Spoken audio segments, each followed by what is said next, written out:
Muthenya uria urari murugamiriri munene wa kambuni ya Safaricom Bob Collymore niahurukitio mbirira-ini cia Kariokor na njira ya gucinwo thutha wake kuhuruka muthenya wa ira. Collymore akihurukia igongona-ini ria andu anini riria rigwikinyitio ni andu a nyumba yake, andu a hakuhi undu umwe na arata. Mwiri wake ukirutwo nyumba-ini ya kuiga miiri ya riri guku Nairobi. Kuhurukio gwa Collymore kugioka mathaa manini thutha wa kambuni ya Safaricom kwamũra uria wari murugamiriri munene wa kambuni iyo mbere ya Collymore yukitio utongoria wayo Michael Joseph gutuika murugamiriri munene wayo wa ihinda.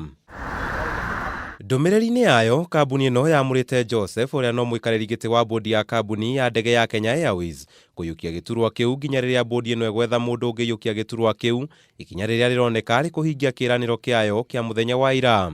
But the board was aware that sooner or later we needed to organize succession for Bob.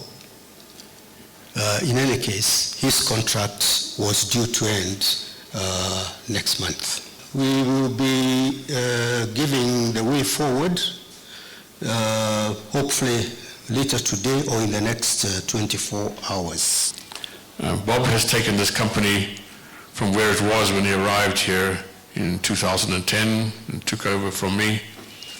I think we have been very fortunate and lucky that Bob understood what Safaricom was all about, the DNA of Safaricom, and took it to another level. Safaricom ikionania mwihoko munene na Joseph kunyitira kambuni iyo na njira ya kuheana motaro na utongoria mahinda-ini me mothe. Handu-ini ha Kameme TV, njita Kamau wa Mwangi.